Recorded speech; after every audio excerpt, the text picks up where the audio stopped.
যে মারা গিয়েছে সেই ছেলেটির নাম হচ্ছে রেদওয়ান। তার বয়স 8 বছর। তারা প্রত্যেক দিন বিকালেই সাইকেল চালায়, এলাকায় ঘোরাফেরা করে। তার বাবার নাম হচ্ছে মোহাম্মদ রাসেল। সে আমাদের অত্যন্ত কাছের একজন বড় ভাই। তো যেরকম আমি বলছিলাম, যে সাইকেল চালানোর পথে আপনার এভিনিউ 5 8 নাম্বার লাইনের উপরে তারা সাইকেল চালাচ্ছিল। সে একলা না, তার সাথে আরো কয়েকজন ছিল, একটু আগে পিছনে ছিল আর কি। তো একটা রিক্সা তার উপরে চড়াও করে, রিক্সা তার উপরে যখন তাকে ধাক্কা দেয় সে পড়ে যায়। তার পিছনে একটি পিকআপ ছিল, পিকআপটা তার উপর চাপা দেয়, তার মাথায় চাপা দেয়। সে সেখানেই সাথে সাথে ডেড হয়ে যায়। যে রিক্সাটি চাপা দিয়েছিল সে সেখান থেকে সেই মুহূর্তেই পালিয়ে গিয়েছে, তাকে এলাকাবাসী ধরতে পারেনি। আর যে পিকআপ তার উপরে চাপা দিয়েছিল সেই পিকআপ ড্রাইভার সেখানেই স্থির দাঁড়িয়ে গিয়েছে, সে পালায়নি। তারপরে যখন গাড়ি ব্রেক করেছে সে পালায়নি, সে দাঁড়িয়ে ছিল। এলাকার মানুষজন তাকে আটক করে আইন শৃঙ্খলা বাহিনীকে ফোন দেয়, তাকে পুলিশ এসে পল্লবী থানায় পাঠিয়ে দেয়। আর এলাকার যেহেতু মোহাম্মদ রাসেল এই এলাকার একজন ছোট থেকে বড় হয়েছে, এই এলাকারই একজন। ঘটনা অটো করছে, অটো মানে বাচ্চাটা সাইকেলে যাই তুলেছে আর অটো মানে মারিয়ে দিছে এই পানি ট্যাঙ্কের সামনে মারিয়ে দিয়ে এরপরে একটা পিক আপ আছে, পিক আপের কোনো সমস্যাই নাই, দুশো লোক অটো লড়াই মার্কিবের একটু আগদা কি আর মার্কিবের আগদা, মার্কিবের একটু আগদা না, অটোলা বাগিয়ে গেছে 10 লোক পিক আপ লড়াই। এর মূল দোষী হচ্ছে অটো রিক্সা।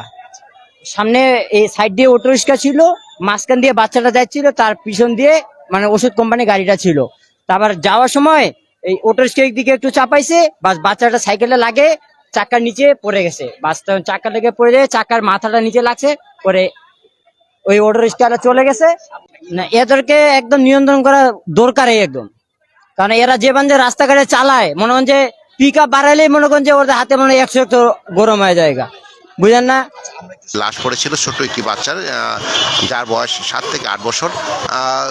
সেই বাচ্চাটি কিন্তু একটি ছোট সাইকেল ভাড়া দিয়েছিল, একজন থেকে ভাড়া এনে কিন্তু রাস্তায় চালাচ্ছিলেন। কিন্তু সেই চালানোর ক্ষেত্রে একটি অটোরিকশা পিছন থেকে ধাক্কা দিয়ে কিন্তু তাকে এক সাইড করে দেয়। কিন্তু সাইড করার সাথে সাথে কিন্তু পিছন থেকে কিন্তু একটি পিক আপ ভ্যান এসেই তাকে মেরে দেয়। তার ঠিক মাথার মাঝখান দিয়ে কিন্তু এই পিক আপটি চলে যায়। আপনারা জানেন যে সেই সাথে সাথে কোনো কিছুই বলতে পারে না, কোনো সুযোগ নেই, সাথে ইনস্ট্যান্ট কিন্তু সে মারা যায়।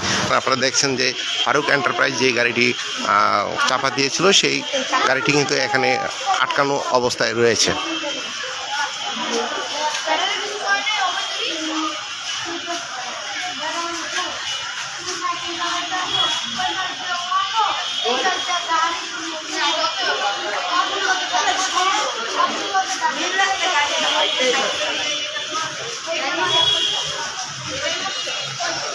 আপনারা জানেন যে একটি কাভার ভ্যান এসে তাকে পিষ্ট করে চলে যায়।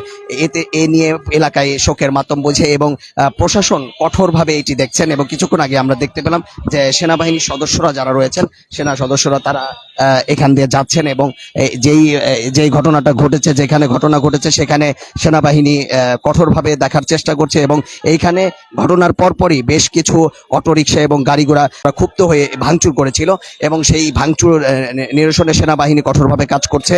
এবং সেনাবাহিনী এসে, আইন শৃঙ্খলা বাহিনী এবং যৌথ বাহিনী এসে যে ঘটনাটা, এই ঘটনাটা অনেকটা নিয়ন্ত্রণের চেষ্টা করছে এবং চেষ্টা করছে যে কোনোভাবেই যেন এখানে বড় ধরনের বিশৃঙ্খল পরিস্থিতি সৃষ্টি না হয়। এই বিশৃঙ্খল পরিস্থিতি নিয়ন্ত্রণে কিন্তু সেনাবাহিনী ব্যাপকভাবে কাজ করছে।